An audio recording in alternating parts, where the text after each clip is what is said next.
Okay, today I'm gonna do some work to this Chevy Cruze. Just got back from running an errand, 33 miles, and it got an average of 36 miles a gallon.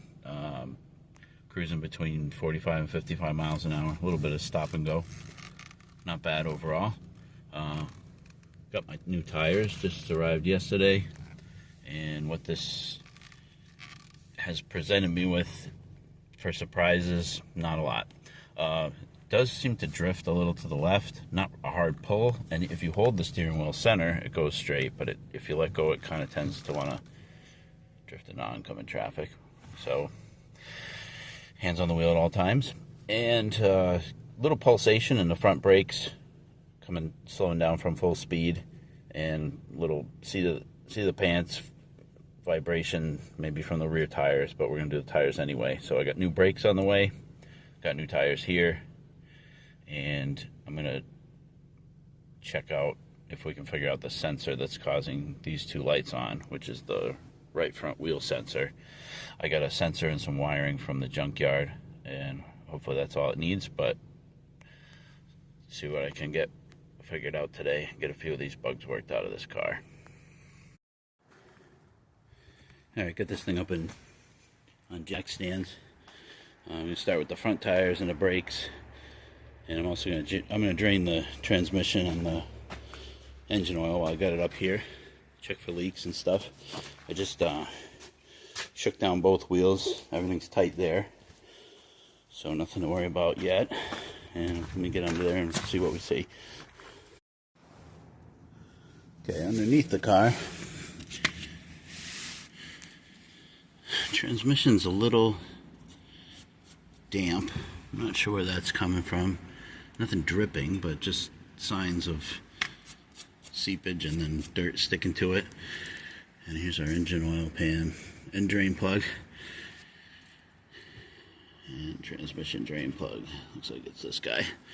So let me get, this is the type of transmission where there's no accessible filter, so we're just going to do a drain and fill on that and crack the engine loose. Let these both drip drain for a while I'm working on the tires and brakes. Transmission fluid, that's an 11 millimeter on that plug. It's pretty dark, but still got a little reddish hue to it. This engine drain is another story. That thing's rounded off and it's on there, so I'm gonna have to, should be a 10 millimeter, but that didn't do it, so I'm gonna have to get a little creative on that one. Well, that transmission went quick. I filled up a gallon thing and I quickly moved it over my drain pan. I got this extractor on here, and that got that loose. Use this type of extractor. So I'll have to buy another drain plug. I'm not going to leave it like that. I'll swap it out later. I'll change the oil now and quick switch the plug at a future date. But now I got to get another drain pan.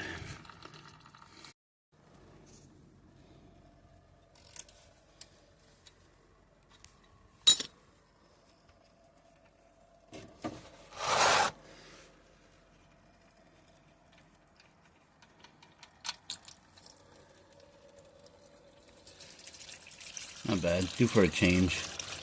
This oil's been in here for at least a year and a half, going on 2 years based on the oil change sticker. It's not due on mileage, but it's been in there a long time. So time to get some fresh stuff. Well, perfect timing. UPS showed up with my brakes.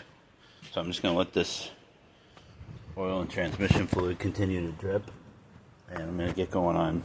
I'm going to start with this side because I really am curious to see what I can get done with that sensor. So tires and brakes on this side.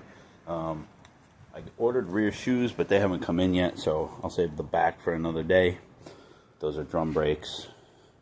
But pads and rotors, Auto Shack, it was $60-some on eBay. Shipped. UPS came in like 2 or 3 days, and it's Thanksgiving week, so can't complain about that. Let me get this tire off and we'll go from there. Alright, these are 3/4, but you can use a 19.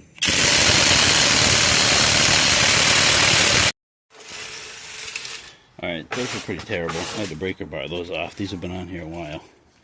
But now looking at our brakes, They got a lot left, but I'm just gonna do them for $60 in parts. Why not? So I'm gonna get, for my next trick, I'm gonna follow this wire, pop this splash shield off, get into that first. And these, just pry out the center button, and then get behind the back part. There it goes. Alright, so getting access behind the splash shield. There's one of those fasteners I showed you up here. That's the one you watched me do. And then there's another one down here. Nothing was actually in this one on mine. And then up here, there's 1, 2, 3 Torx head T15, I believe, screws. And then up here under the front, you got another one of those T15 screws here. Another one up in here. This was behind that. And then another one right here. And then this whole thing can be folded back. And what I'm going to do, I'm just doing the front half. So I'm going to fold this like this and pull it out of the wheel well that far. And just bend it aside like this so I can get access to what I need. And what I need is to find out, see there, that's the ABS problem. Wires are ripped right out of that sensor and right off of this. I don't know if this is rodent or just got yanked somehow, but I'm going to need to splice in some wires and the connector I got from the junkyard. Okay, pop that out of this, clips into here, and then this red connector slides there, and then you press this black, that little black tab, and this should unplug. Yeah, there it is. So yeah, that's pretty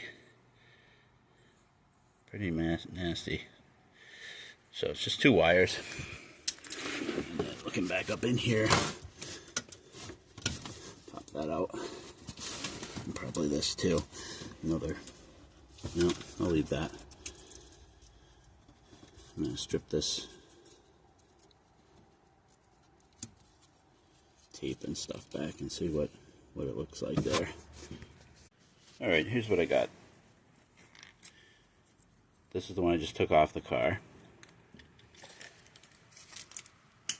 This is the sensor and connector I got from the junkyard. I'm going to try and run with my original sensor. I mean, between this one from the junkyard and the one in the car, I've never seen either one of them work. So, we'll just go with what's on there. This is a little different. It's the same configuration. It just doesn't have that red lock. But it's 2 wires. And they actually look like they're a different color. It does click and it engages, so I'm going to give it a shot.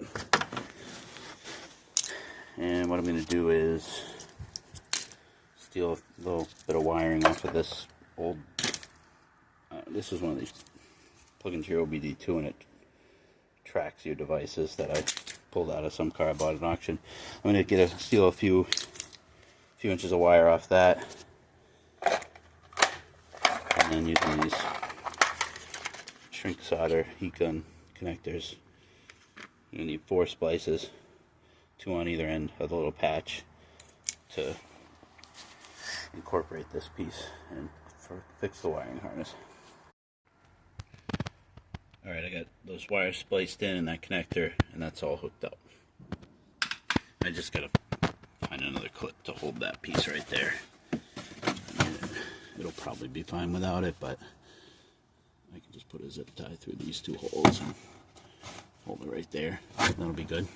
So I'm going to try something to test it. So I'm looking at the brake control module codes, and this one I think is from when the battery was low. I put a new battery in since, but here's our right front wheel speed sensor circuit low voltage open, which would be broken wires in this case, and it passed this ignition cycle. It has never passed before. So what I want to do is, and I don't know if I'm going to be able to video this, but I'm just going to go to live data, and I'm going to spin the wheel and see if it reads, and then I'll button this back up and call it good as far as the wiring.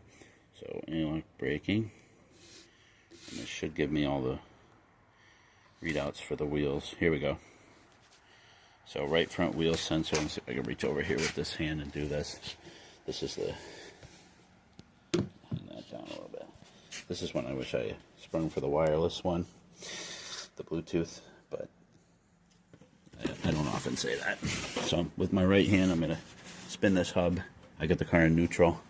With my right hand, I'm gonna move this hub, and we'll see if this reads on here. And we're looking for that right front wheel speed sensor right there. Yeah, there it goes. I'm just twisting the wheel like this in a forward motion.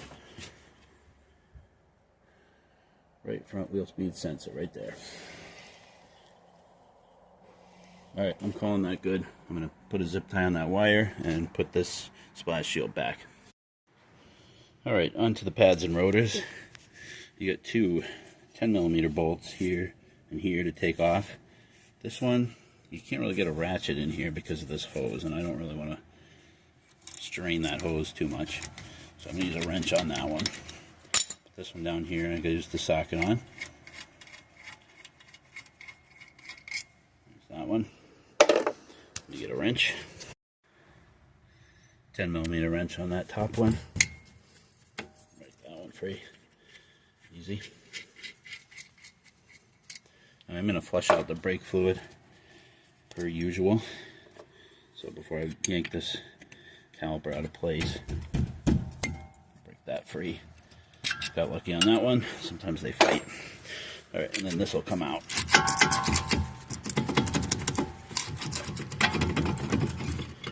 There it is.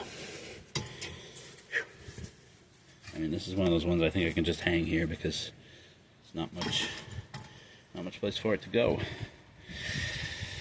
Alright, just to give you an idea, that's how much wear there is, because when these are new, this is back in here.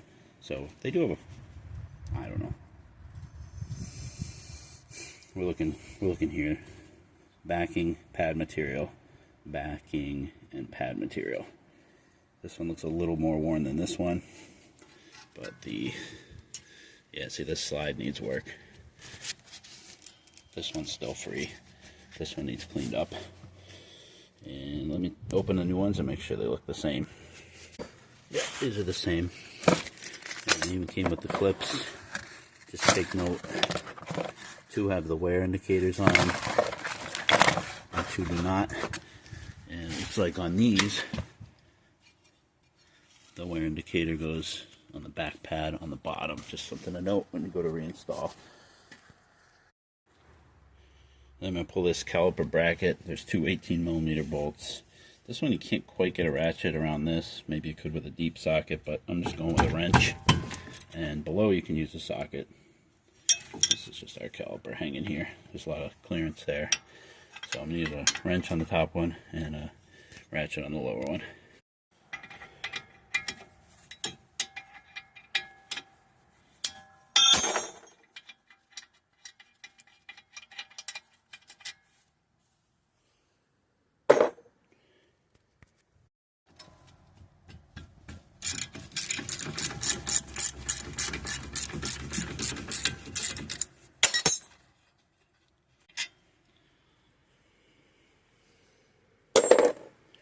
Alright, and this comes out, pads and all, and like I said, this one still moves, this one doesn't, so I'm going to work on that after.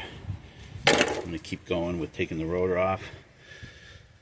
Sometimes people don't put those screws back in, but because this car's dealer serviced, it's still there.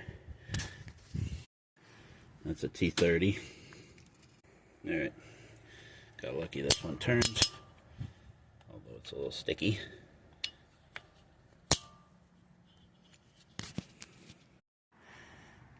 Okay, that's out without too much drama.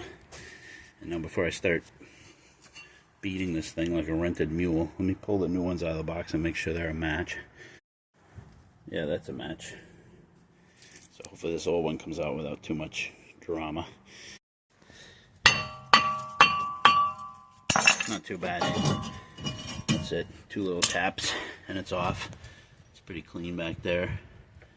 I'll hit that with a wire brush and then spray a little fluid film to keep it from the new one from sticking on there.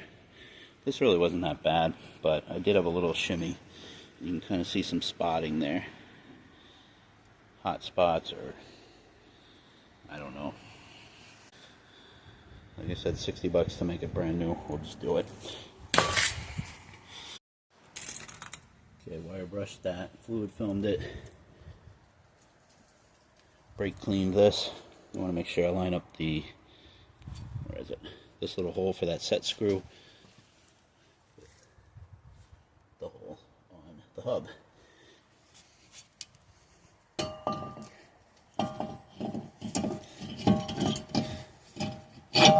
Right there. Grab that little screw. I'm going to give that a squirt of fluid film also. And just, like I said, it sits like this.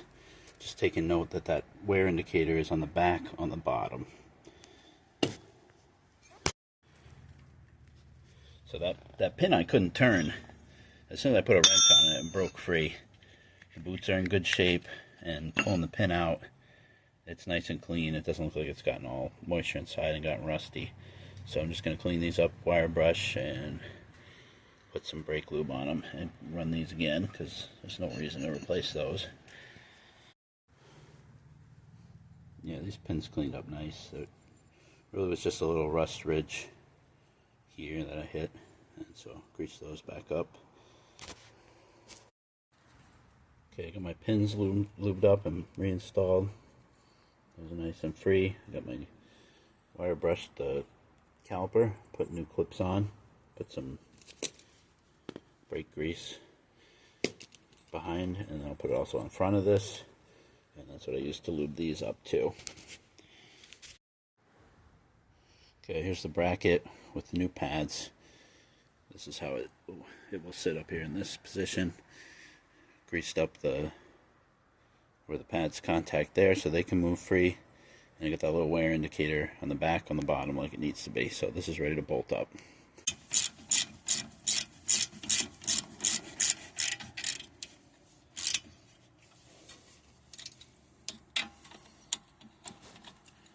That one needs a wrench because of this nut.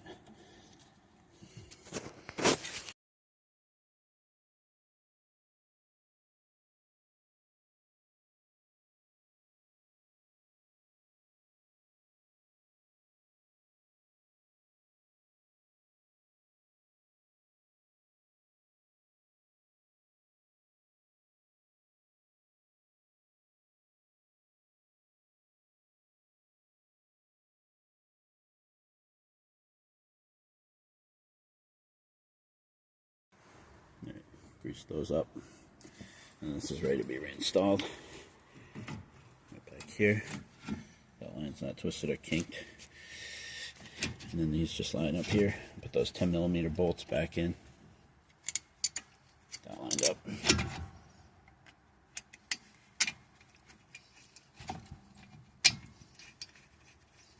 All right, that one's biting, and down below here. Same story on this one. A little wiggle to get it set in place. Alright. Remember this one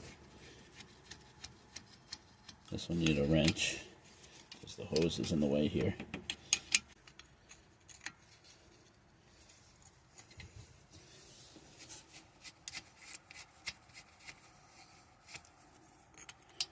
So I'll hit them both with the wrench.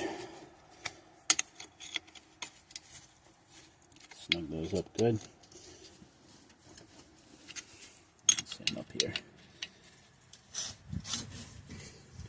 Okay, everything brakes on this side is done, except I'm going to flush the fluid. But first I'm going to do the other side.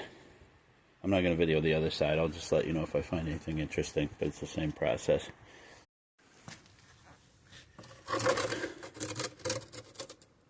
That one's still dripping. It's still pretty brown. Over on this side, let's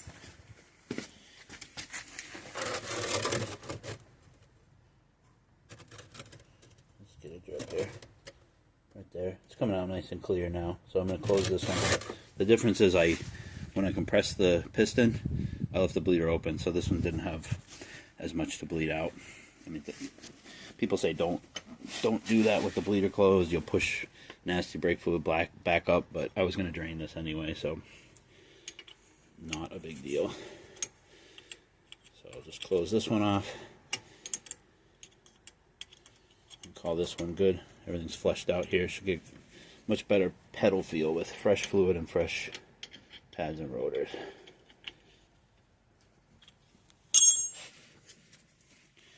And just put the little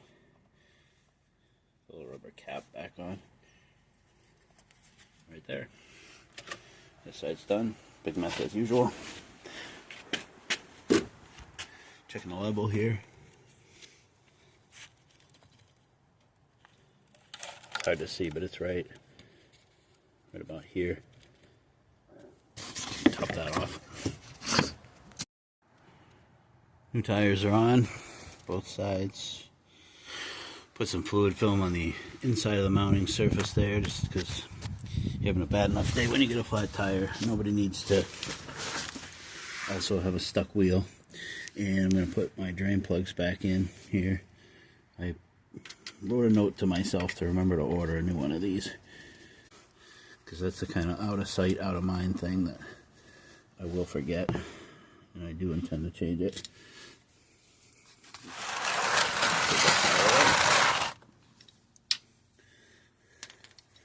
This is that stripped socket, stripped extractor socket. And I'll do the final snugging up with a regular socket and hope I can get that where it needs to be. Okay, those are back in. Like I said, that stripped out one, that's supposed to be a 10mm, and then the one on the transmission is an 11mm. And I'm just going to measure my transmission fluid so I know how much I drained.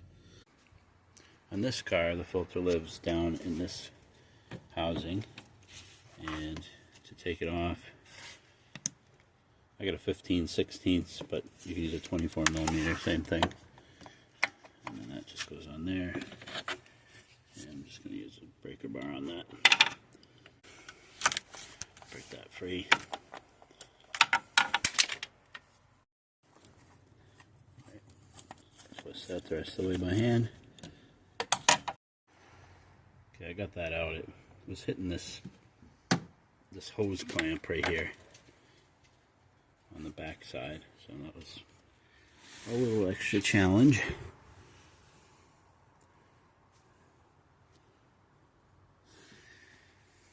Okay, so here's the old filter. Just pull that out. Old one and new one are a good match.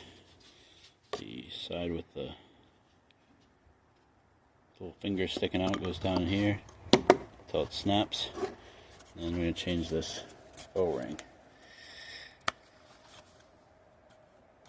That's going to be a two-handed job. Yeah, so just using a screwdriver or something, if you squeeze it together till you get a little bubble there, you can grab that. And that comes off. And this comes with a new one.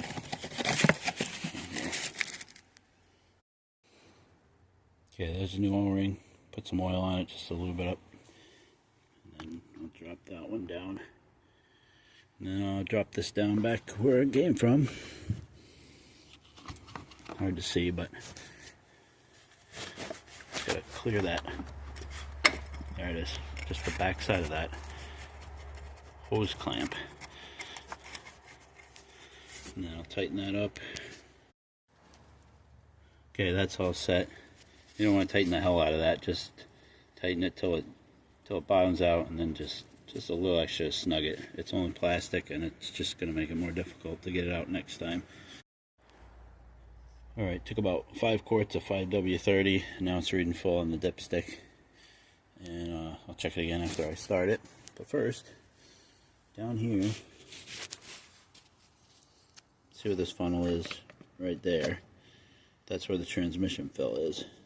And it's just this little plastic knob comes out. And I measured what I took out of the transmission was just shy of 5 quarts, and I think it was probably about 5 by the time I switched pans and dribbled a little on the ground. I'm going to put 5 back in. And then you want to use Dextron 6, and I found the best price for these is Tractor Supply, and if you buy a few jugs of them, they'll ship them to you for free. It's even cheaper than Walmart or any other place. So I'm gonna put 5 quarts in here. I got a full one and a partial. Okay, 5 quarts back in the transmission, just to show you. That's the fill cap for the transmission down there, kind of between the battery and the intake here. So now what I want to do is change the air filter, because I grabbed one of those too, and it looks like we got a bunch of crusty looking Phillips head screws, so wish me luck on that. Alright, I win some and I lose some. There's a total of 6 screws. 1 here, 1 here, 1 here. Those 3 came out normally with a Phillips screwdriver. However, this one, and this one at the back, I had to alternate between pliers and vice grips to turn those and get them out. So let's see how bad this filter looks, if we got any insects in here. It's already kind of chewed up here. I don't know what that's all about. Let's see. Just a few little nuts here from mice or whatever. And the filter itself doesn't look terrible. It's got this little foam pad glued to it. Okay, and the new one I got looks like an identical match. It's got that same cottony fiber stuff on it. So let me get the vacuum and clean out this mess. Okay, new one's in place here. I cleaned up that rodent mess there. So that's in place. And then I took out all the stripped ones and I moved one of the good ones up here. So at least I have 3 points of attachment. And then I'm going to go to the hardware store at some point and see if I can find some replacements for those. Okay, next thing's going to be the cabin air filter.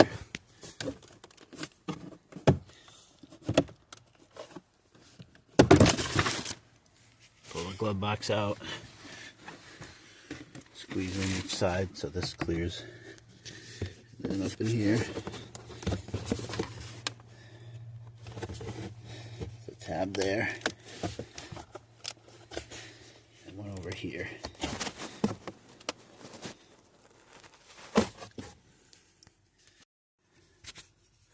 So there's a tab here that you pull out, and that'll free up this end. Up here, I used a pick and got up under this to release it. And then over on this side, that's the same type as this side. And I can already see we got furry friends in here. Which is what I was afraid of. Oh yeah. Oh yeah, they've been in there. Yeah, there's some crap in there. I'll run a vacuum in there and get the rest of that. But here's the old one and the new one. And this seems to always be the case, that there's rodents in these. At least these cars I get at auction that have been sitting, I just always change these. They're always about like this. Maybe worse sometimes. This one's not the worst I've seen. Okay, got that all cleaned out. Then the new one just slides in there.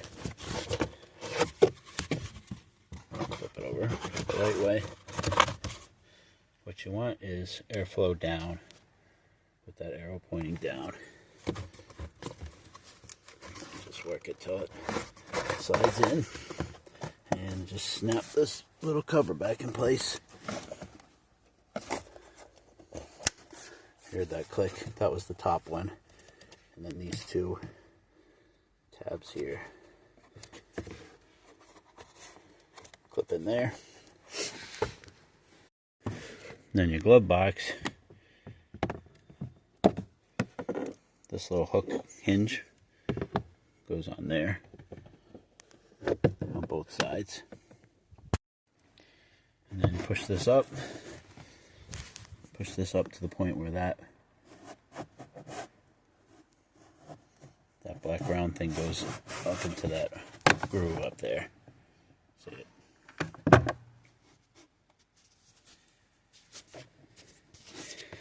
Make this like this.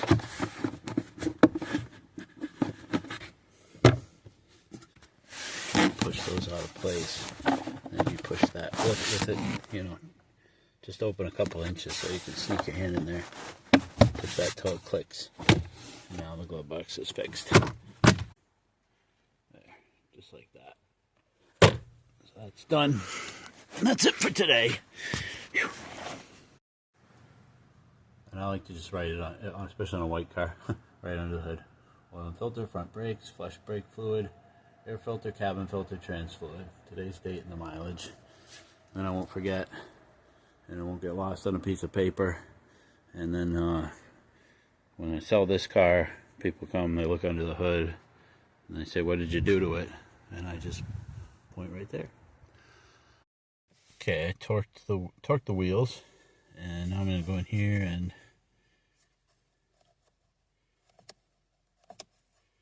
let's reset that. And there's a button on the end here. Make sure you want to reset, yes. And it goes to 100. Now the next thing I want to do is clear out those codes. We had codes in the ABS module for that broken wire. And that was also affecting there's a code in the steering system.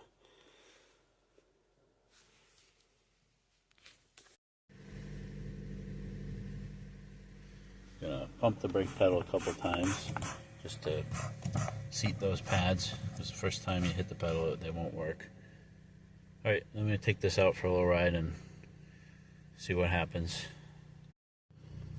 Here's my 4 wheel speed sensors, and they all seem to be working. So far so good. I'm cruising at 60, no vibrations. And actually that little drift to the left is gone. No hands. I don't know if that was something in the tires or the brakes. No warning lights. All those speed sensors are registering. So that's promising. Okay, 6-mile drive. No problems. No warning lights. I'm gonna run another scan just to be sure. Looking good, no faults of any kind. A few weeks, a few hundred miles later.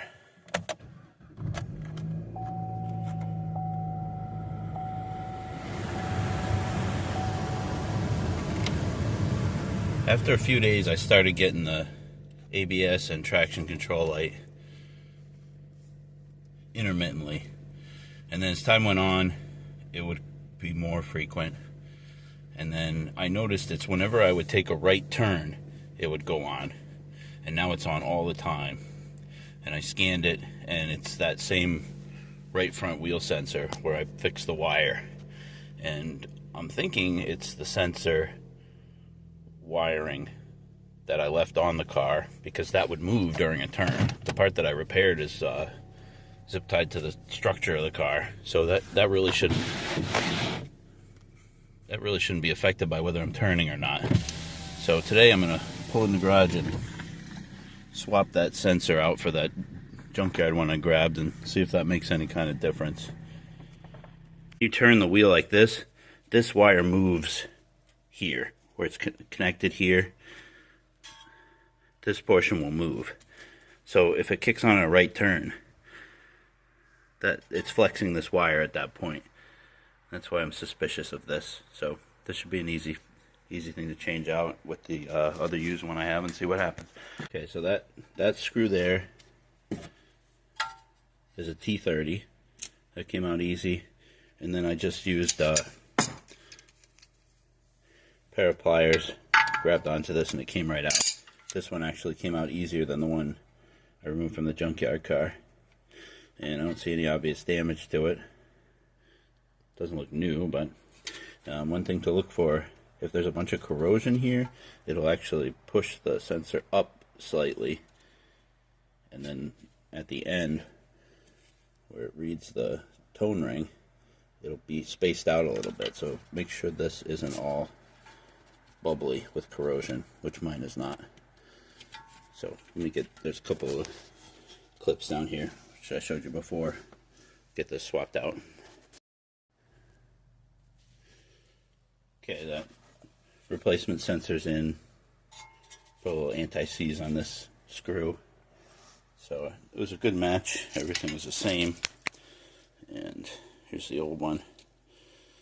And like I said, between this mounting point and the end of the sensor, this wire moves. So I'm hoping, thinking, guessing that there's a weak spot in this wire that this one won't have. Because this actually looks like a replacement, and this looks like it might have been a factory one. So hopefully this one's got a few less miles and a few less bends on it, and this will fix my problem. Seems good to me. I got it up to 40, 45. I got a little dusting of snow this morning, so I hit the brakes hard on some snow-coated ice, and ABS engaged properly and didn't set any error codes, so I think this is fixed. A couple weeks and a couple hundred miles later, no new issues, just going to do the back brakes and the back tires today. Well, not a lot to report here. I'm just starting flushing out the brakes. You can see it's coming out pretty brown. A little 10 millimeter for that bleeder. And this all came apart pretty straightforward. You got a adjuster spring for the top, 2 hold down springs, and then this little spring at the bottom. I like to pull everything off and set it down in the same arrangement that it was when it was on there. And of course, only do one side at a time, so if you get completely lost, you can pull the other side apart for reference. These are not too bad, but a little thinner on the bottom. But for, you know, 25 bucks for a new set, I'll just slap them on there. I don't think these drums had been off for a while. It took a couple taps with the hammer to break them free. It was stuck to the hub here, so I'll spray fluid film on there when I reassemble it. So I'm just waiting for these drips to turn clear, and I'll keep an eye on the reservoir up here.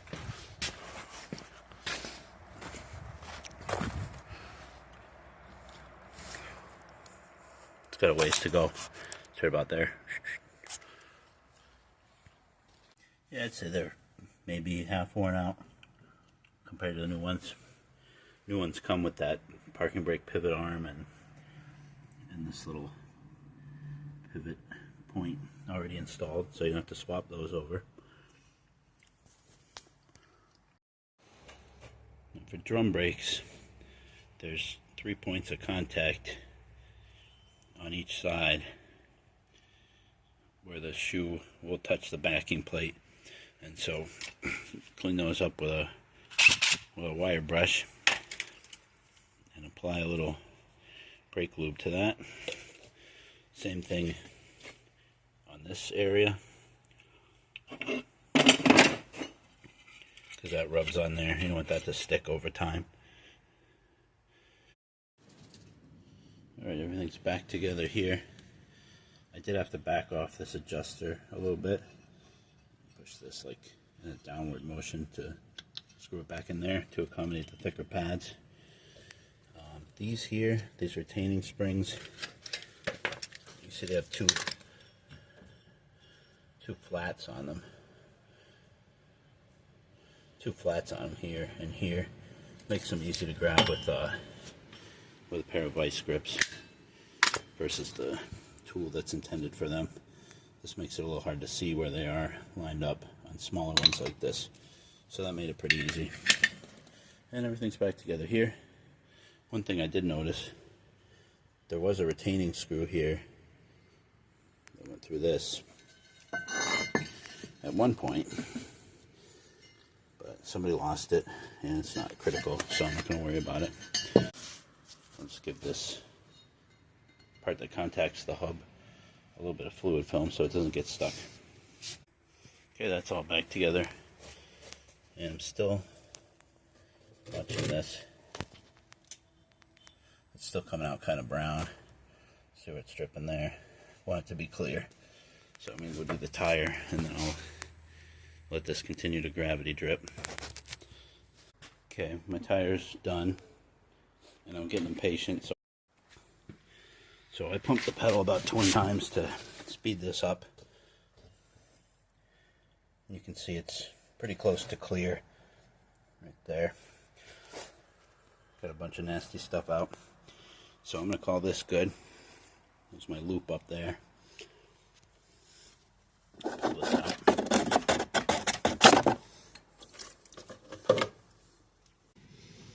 And this is a 10 millimeter.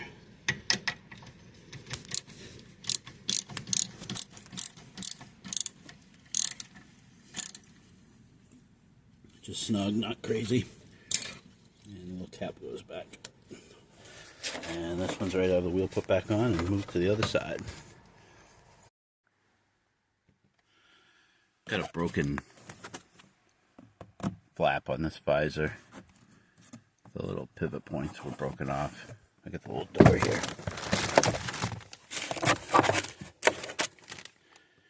Let's see where it's broken.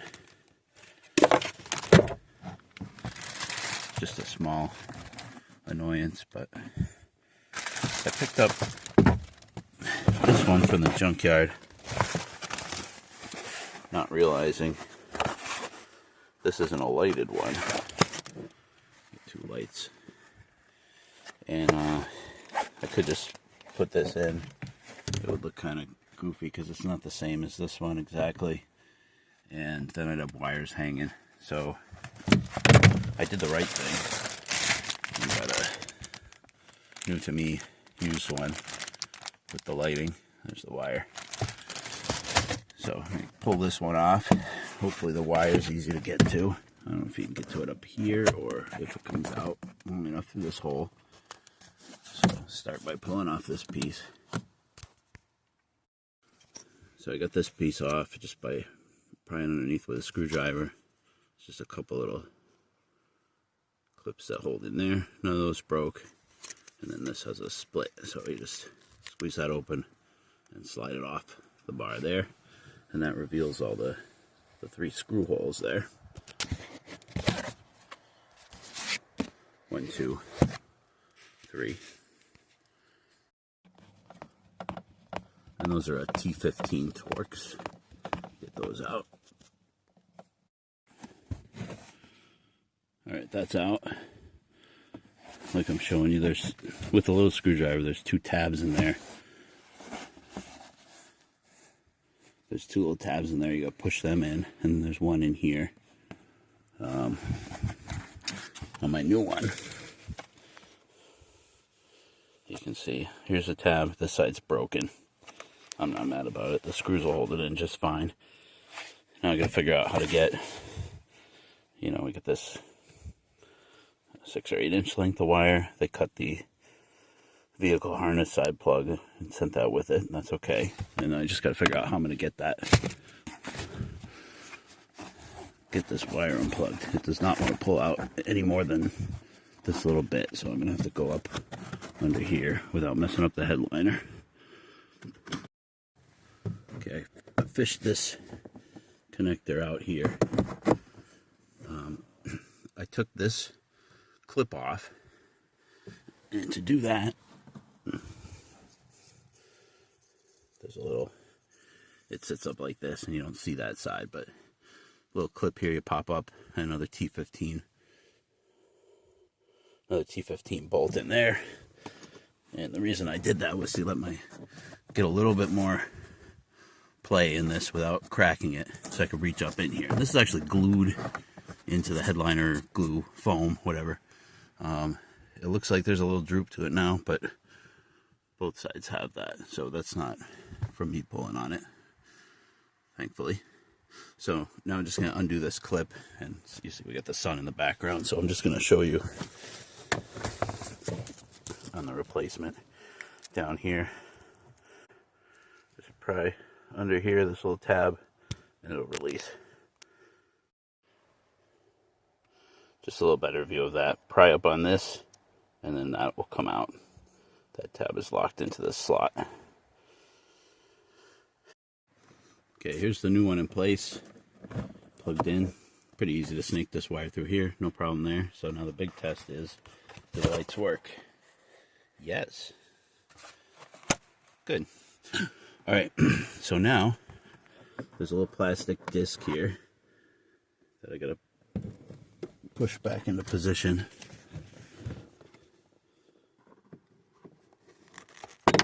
There it is. And get that lined up. Line it up over those. Line it up with these holes. Same way as it was when I took the other one out. Get that back into position right there. And I might as well put this thing back in. Okay, got that plug tucked back up under there, and this little plastic mounting bracket disc right here. Now it's important to note this wire goes on top of the plastic bracket. It does not go up in that hole, even though it kind of looks like it would because it's in the center. There's a little channel. There's a little channel right here that's for this wire to come out of the bracket and go find the connector up here in the headliner. And then the proper alignment here is like this. That little channel for the wire goes back in this direction. Okay, then that just snaps right back in once it's lined up, making sure not to pinch that wire. It's back in this direction in that little channel.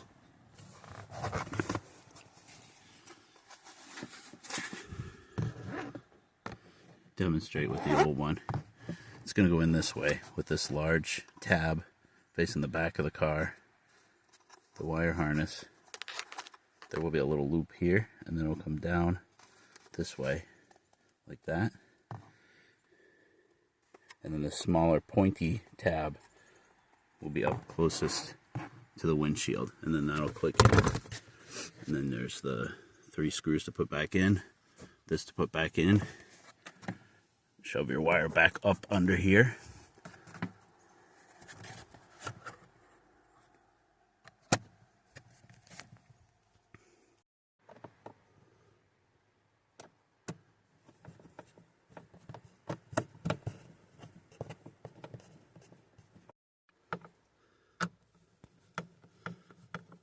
Everything's back together. That piece just slides over here. There's an obvious slit here where it lines up, and it just clicks back in.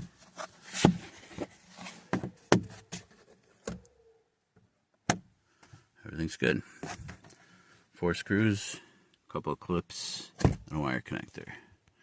And of course, before the old one hits the trash, I'm taking the bulbs out.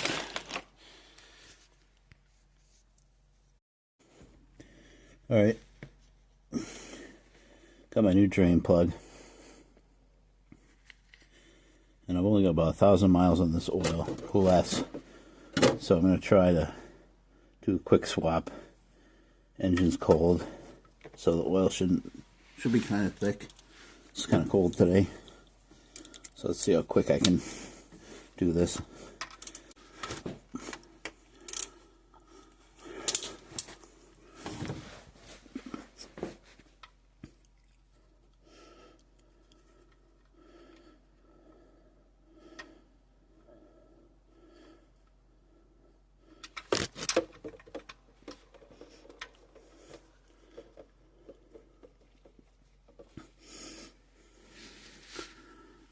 Not bad. Just a little bit.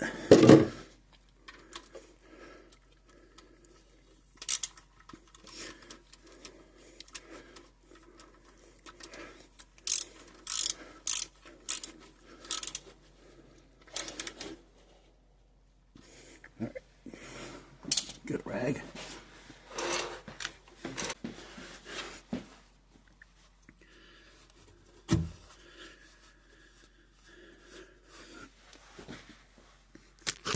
Alright, that's it. That's all I have to pour back in. Not bad. The splash shield was a victim of the snow. It was back to here. There's the piece. I also noticed this. That's going to make a noise going down the road. I think that lip... That's this lip on the back here. Just holds this mesh piece on. No exhaust leak, so let's cut this off. Pour that oil back in and cross drain plug bolt off my list of things to do. Still not sure why the bottom of this transmission is pretty greasy looking. I'm gonna clean that whole thing off.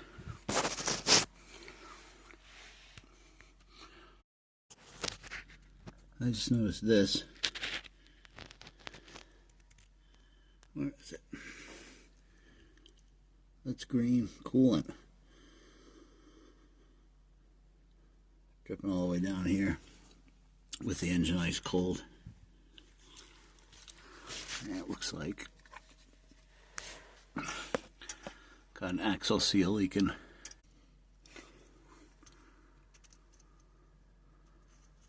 Axle seal leak in there. That's why this is all wet. And the coolant, both.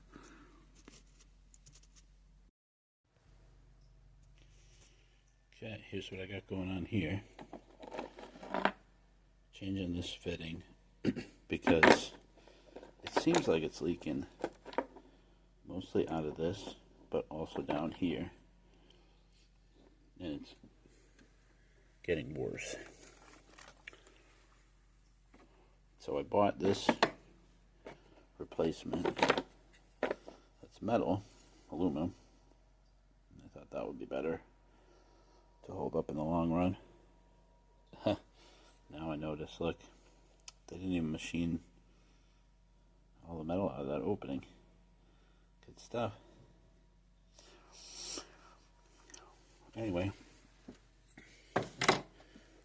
got this off, wire brushed clean the aluminum mating surface on the head. You want to pull this air duct out of the way. And then there's one here.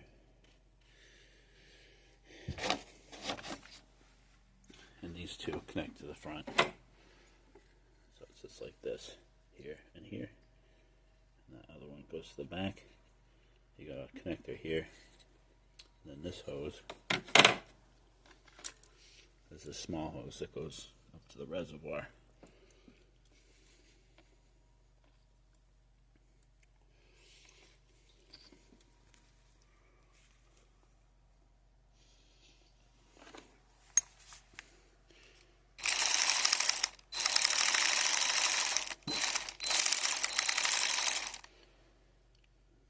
And a 5/16 or 8mm 12-point socket. We'll get these bolts out. These are an E something or other. I don't have a set of these. I just always make do. But then, new one came with normal bolts, so I'm going to use those. So I'll get this all cleaned up. And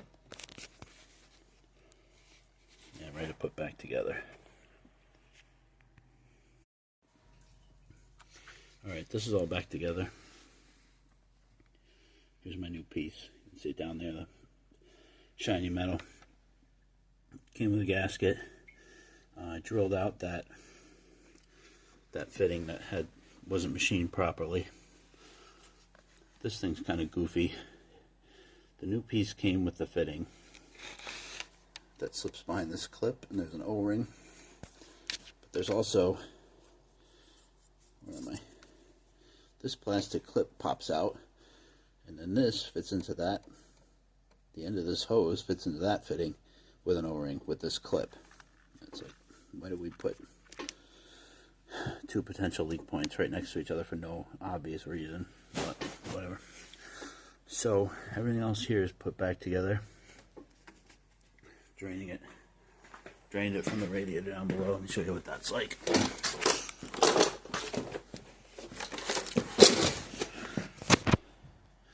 There's a little drain down under the passenger side headlight here.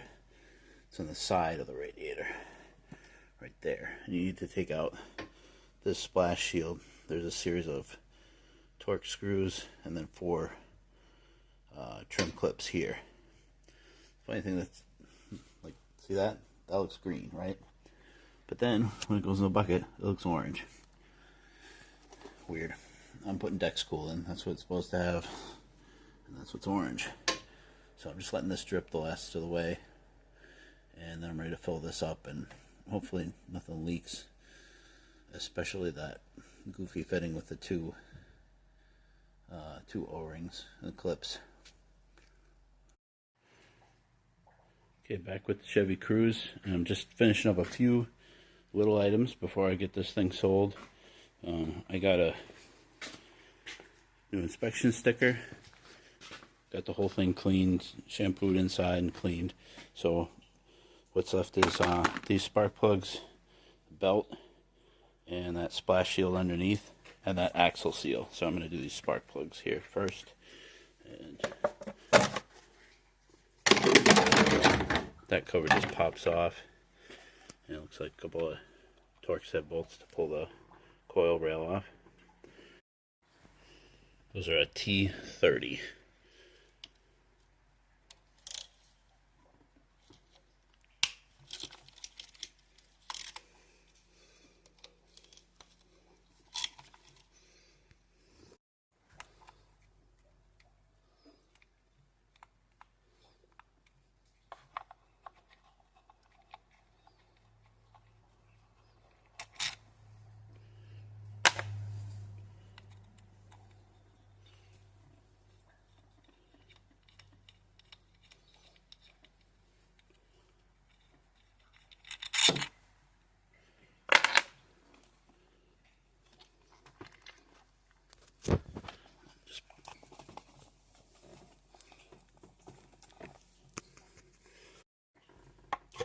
Pried under that like this, and that popped off.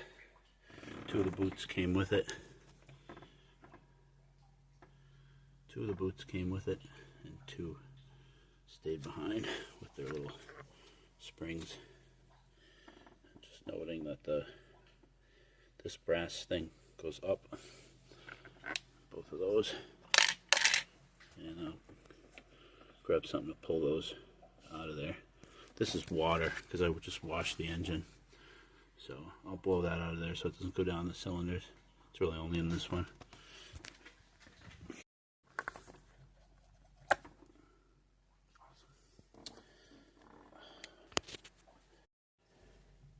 Those did not come out nicely. They were stuck on there real good, and they came out in a bunch of pieces. So I'll be doing the boots too, which is not a big deal.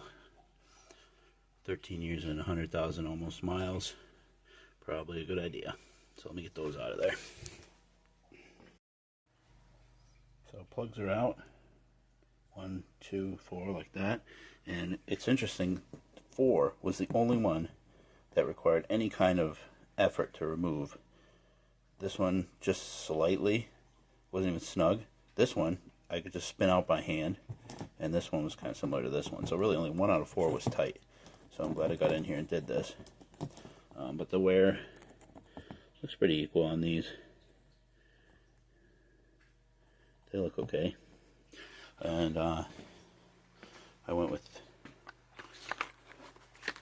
Champion Iridium. So that's what the OEM was, Iridium. So I'm going with those. I think they're $5 or $6 a piece. Doesn't add up as quickly on a 4-cylinder as an 8-cylinder. So let me check the gap on those and get those in place. So our spec is 0.28 for the gap, and right out of the box these are all where they should be. Curious to check the old ones, how out of whack they are. No, they're pretty much right on the money. So not a lot of wear on the electrode. If anything, they're a little tight. Yeah, the torque spec on those is 18 foot-pounds.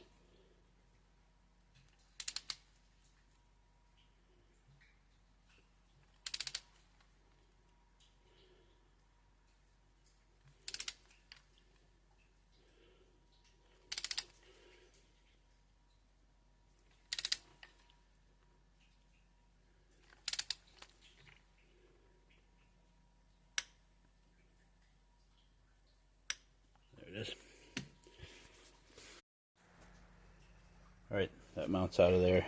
They're all 15s. 5 bolts, 3, 1, 1, and then a nut on here. And now I can get down to the tensioner right there. Well, it turns out you do have to take the other half of that mount off. And these are 3 15mm bolts. You have to crack them all loose and thread them out, and then kind of contort it out, because they hit against the body here if you try to pull them straight out. So that's out of the way. Alright, and then just take a note of my belt routing here. And this is a 7/16 bolt on the tensioner here. I'm going to need 2 hands to do this, but basically I'm going to push down here. It's going to compress that spring, push the whole belt this way, and give me enough slack to take it off. Okay, pushing down on that gave me enough slack to slide it off the alternator. So then take it the rest of the way off. Compare it to the new one, make sure it's the right length and right number of ribs.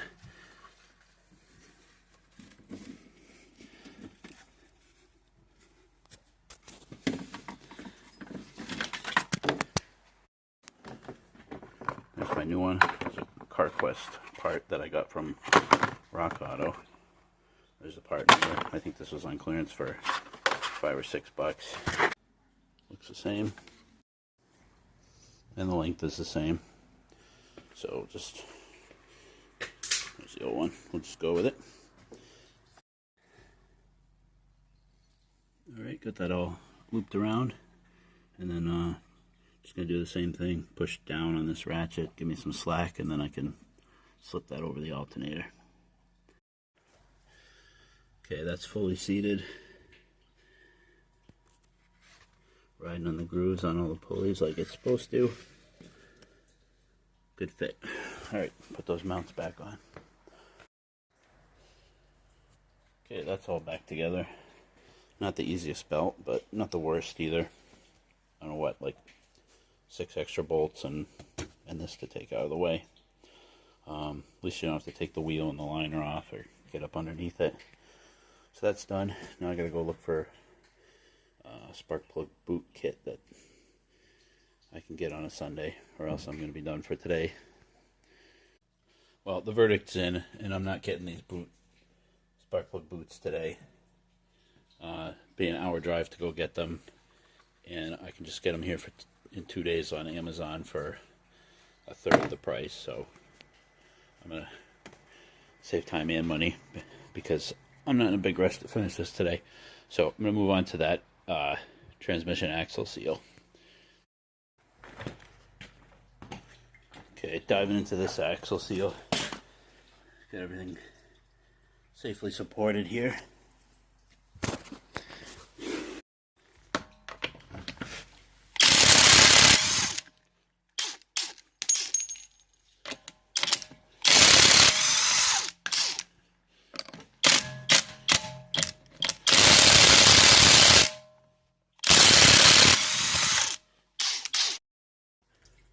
Okay, wheels off. Gotta break free that hub bolt. This is a 1 1/4. There's probably a metric equivalent. See if this wants to play nice.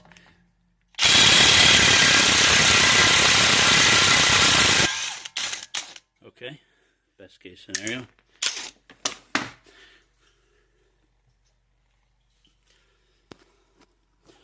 Now I'll pull the brake off. Got those two 18mm caliper bolts and hung the caliper up here.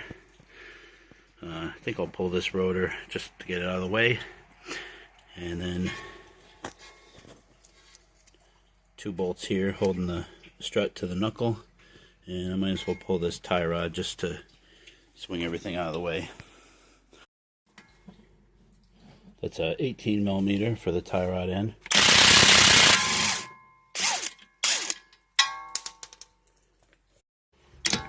And then these are also 18s for the strut to knuckle bolts.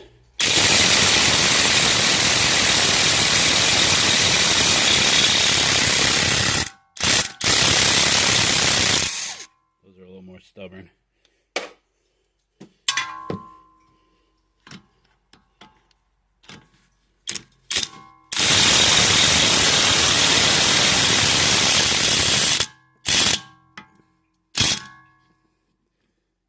Hitting this might impact. There we go. I guess in hindsight I could pop that apart and that wouldn't be in my way, but I get it done.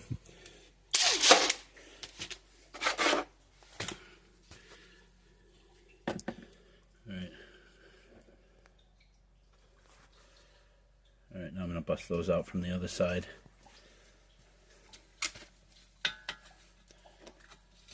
Those are also 18s. Just hit them quick to break them loose. Alright,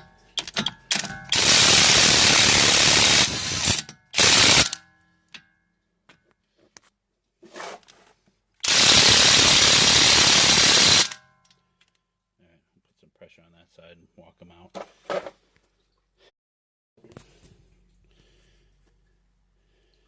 Okay, I got this separated from here and this tie rod out of the knuckle. Only need the small hammer for that. A couple taps on there and a couple taps to get these out. And then this was probably the most stuck thing, was that axle stub through the wheel bearing, but that's all apart now. So I can tilt this out of the way and pull this out, and then I'll get up under there and pop this axle out. Okay, there's that axle stud. Slid that back out of the hub here, pulled this out of the way. So now this is free. So now I gotta get up underneath and pop that out from there. Alright, then I'm up under here, and here's where we saw this before. Gonna pop that out. And then that black is that's the seal. No, that's the end of the shaft. Seal's here. So I'm gonna get up under that. I'm gonna get up under that silver ring and try and pop that out with a pry bar. Okay, I got that popped out. Got quite a bit of it draining down here. Catching that in the pan. Good news is it's still nice and red. So I'm gonna just let that drip a while, and I'll get going on removing that seal. Okay, while that's draining, I'll make good use of my time, and I bought this splash shield to replace where the back end broke off. So a couple of nuts here and a couple of trim clips and get that out of the way. These are 7mm.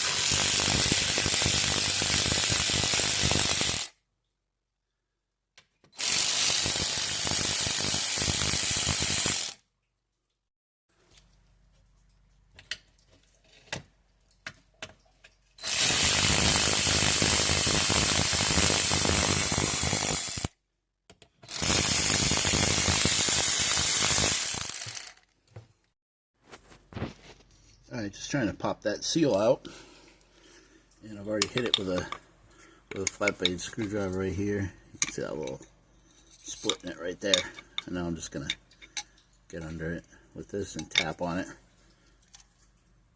So just a couple taps under that lip, and this came free, and it's out, and some more is dripping. So let me pull this out. This looks like the one I got. Let's compare them. Yeah, that looks like a good match. This is a GM genuine part. And it was like $17. And it comes with this little, once this is in, you insert this little guide here. So when you put the axle in, you don't tear it up. So get this in place. Hopefully that'll slide in nice. So here's what I came up for, an installation tool. This is the old one, I'm just using for reference, but I got the, for my ball joint press, this ring, that ring will fit there, and then for my seal driver kit, I'll use this one and tap it in like that, and hopefully that gets it to seat nicely. It's just that this lip sticks out so far that you can't use a regular driver. So give that a shot.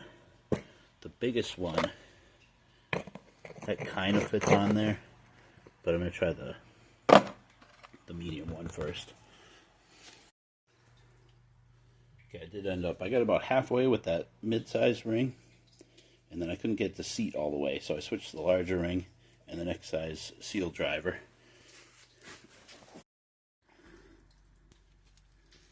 And that got it seated all the way flush. It's still dripping out of there, but I'm going to put this little blue plastic tool in place now.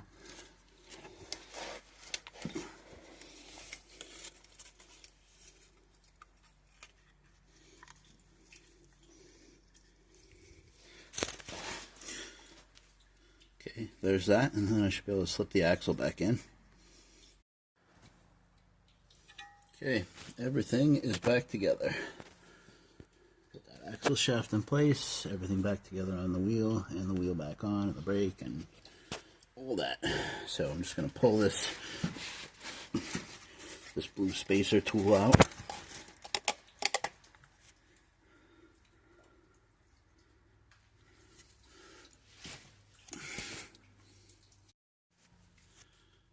Okay. That is all back together.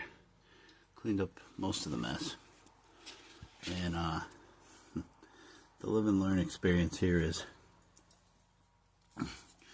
which is not in the instructions, you're supposed to insert this tool, protector, whatever, and then put the shaft in so that the splines are clear,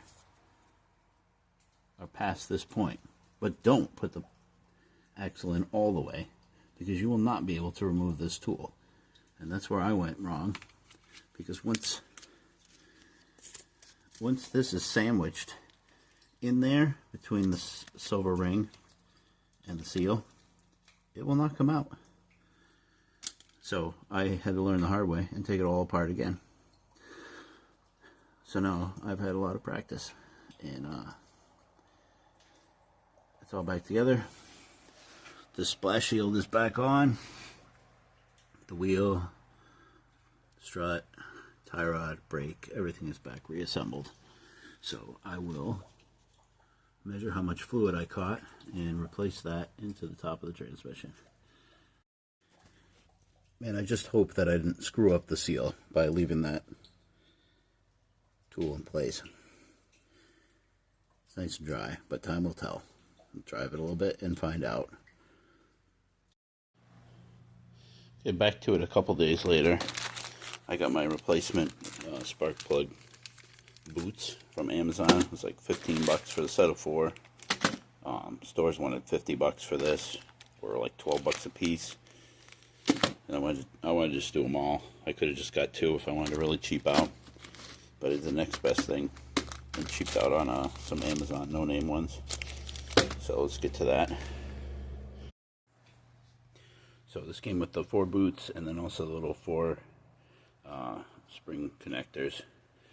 And this side with the 3 ribs goes up. And I put a little dab of dielectric grease in each one. And then also a coating on each coil terminal. And just want to make sure if somebody needs to get back in here at some point that they're not cooked on like mine were. So I'll just push that down in. Right there.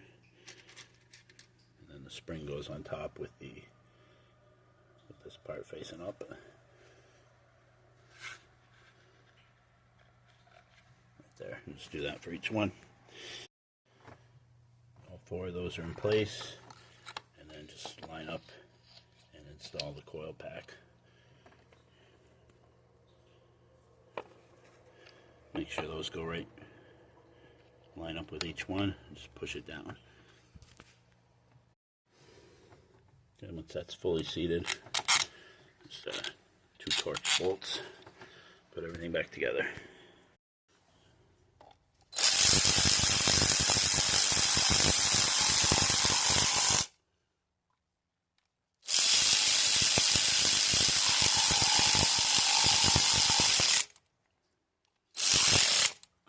If there's any kind of torque spec on those, but I'm just tightening them until I get some resistance. So that's all set, and just put the little cover back on. Okay, now I just got to add back in, I measured those about 3/4 of a quart of transmission fluid I lost from that seal.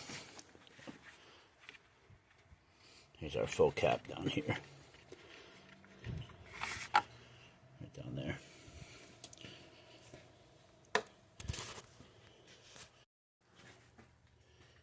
Transmission fluid replaced. Everything's back together here. Just gonna fire it up, make sure that no issues with the belt or the spark plugs. Make sure it runs like it's supposed to.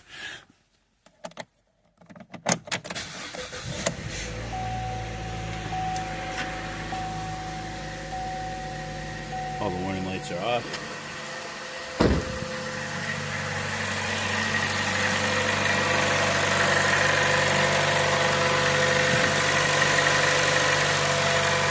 What's stopping me in this fire.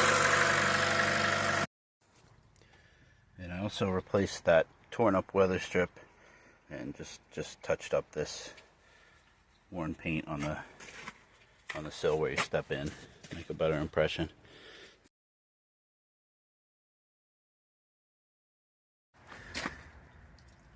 And I ran the buffer over this little scuffed area behind the back wheel. Not perfect, but it's definitely not noticeable like it was.